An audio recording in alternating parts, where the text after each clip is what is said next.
बिजली वारनि खां पुछा कर त बिजली कान्हे, हिननि खां पुछा कर त असां वटि को बि मसइलो हिन वटि कोन्हे। जेके टे डिपार्टमेंट आहिनि उन्हनि जो इहो हाल आहे त 15 सालनि में असांजी पीपुल्स पार्टी कहिड़ा मसइला दादू जा हल कया आहिनि। जेकॾहिं पाणी माण्हुनि खे कोन्हे, न दादू खे पाणी आहे, न दादू खे सिहत आहे, न दादू खे पब्लिक हेल्थ बहितरी करे ॾिनी आहे, न दादू खे वार्डा बहितरी करे, न दादू खे SP साहब बहितरी करे ॾिनी आहे।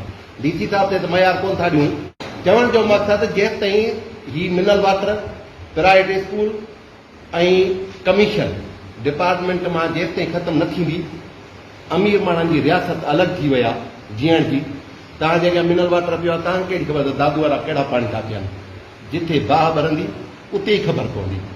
आम ग़रीब गॾहण वारी ज़िंदगी गुज़ारण ते मजबूर कया आहिनि। जेसि ताईं तब्दीली न ईंदी, वॾो माण्हू ग़रीब खे इंसान न सम्झंदो, तेसि ताईं सभई कम हवाल ॾियो। अॼु वांगुरु मुतमिन कयो, पाण बहितरीन बंगलनि में वरी वञी शाम जे टाइम ते मिनरल वाटर पीअंदा। पाणी सुवाले पैदा न आहे मिले, बिजली सुवाले पैदा न आहे मिले, सुवाले पैदा न आहे जो को SP साहब ते मसइलो करे। कॾहिं ॿुधो मीराणी साहब, ॿुधो मुंहिंजो, ॿुधो मीराणी साहब असां जाइज़ मसइला था चऊं। तव्हां ख़ुशि आहियो, तव्हां असांजा मसइला न वणंदा, पर मुंहिंजो अर्ज़ु ॿुधो, असां सां मसइला आहिनि, मूंसां मसइला आहिनि। मूंखे ड्रेनेज कोन्हे, मूंखे सहूलियत कान्हे। जेकॾहिं SP साहब जे पुट खां गाॾी फुरिबे त मुल्क में बाहि भरी ईंदी। SP बि प्रोटोकॉल में, MN बि प्रोटोकॉल में, MP बि प्रोटोकॉल में, पाणी बि बहितरीन, सहूलियतूं बहितरीन, स्कूल बहितरीन। असांजे स्कूलनि में गॾा ॿधा पिया आहिनि, असांजे बचनि खे पाणी कोन्हे। तव्हां जेसिताईं सुजाग न थींदो, असां ई सुजाग थी करे तव्हांखे अॼु गॾु कया। तव्हां त असांखे सुजाग करे गॾु ई कोन। हज़ारे मसइलनि हुजण जे बावजूद कहिड़ा मसइला हल कया अथव? ॿुधायो हिते क्लियर करे, हिकिड़ो ॿुधाए ही मसइलो हल कराए, पोइ तव्हांजो असां तव्हांजे पुठियां हुजे।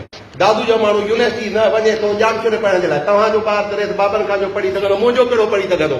दादू जा जेकॾहिं रिकॉर्ड तरक़ियाती कम हलनि था त सिर्फ़ु रोड सां ठहनि।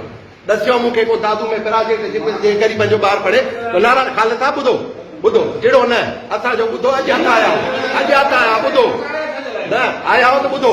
तव्हां चओ था तरक़ियाती कम रिकॉर्ड जे लाइ, असां तरक़ियाती कम रोड पटे मिटी कोन खाईंदासीं। असांखे सहूलियतूं कराए ॾियो। MLA साहब ते असांजो आवाज़ पहुचायो, CM ते आवाज़ पहुचायो। जेको वज़ीर आला भानर खां 25 किलोमीटर असांखां परे वेठो आहे, दादू में अचे थो मनपसंद जूं मीटिंग करे, ताड़ियूं वॼाए हलियो थो वञे। वज़ीर आला दादू खे छा ॾिनो? मुंहिंजे बचनि जे लाइ तइलीम कान्हे, मूंखे पर प्राइवेट पढ़ाइण जी सहूलियत कान्हे। स्कूलनि में गॾा ॿधा पिया आहिनि। राति जे टाइम ते 3 बजे मुंहिंजे खीसे में 1000 चलियो हुजे, मूंखे चयो त रेफर नवाब शाह। ओॾी महिल मूं वटि पैसा किथां हुजनि? मां त दादू में 5 माण्हुनि खे फोन करे सघां थो। तव्हां वटि त गाॾियूं बीठियूं आहिनि, तव्हांजा घर बि हुते आहिनि हैदराबाद खां।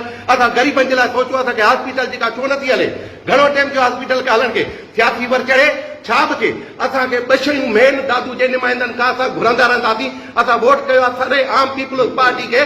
दादू जी आवाम खटाईंदी रही आहे। वोट कंहिंजो आहे? मुंहिंजी अमड़ जो आहे, मुंहिंजी जीजल जो आहे। कंहिं बि सरदार भोतार जी वालदा अंबड़ घरवारी कान वई आहे वोट ॾियण। असां हक़ घुरंदासीं, हक़ असांखे नथा मिलनि। मुंहिंजी घिटी जा 23 लख रुपया DC साहब ॾिना, उहे बि कटाया विया। मूंखे ख़बर आहे, पर सरेआम मां ॻाल्हाईंदुसि, मूंखे घिटियूं रस्तनि जी ज़रूरत न आहे। दादू जी आवाम ॾुखी आहे, ॾुखी आहे, ॾुखी आहे।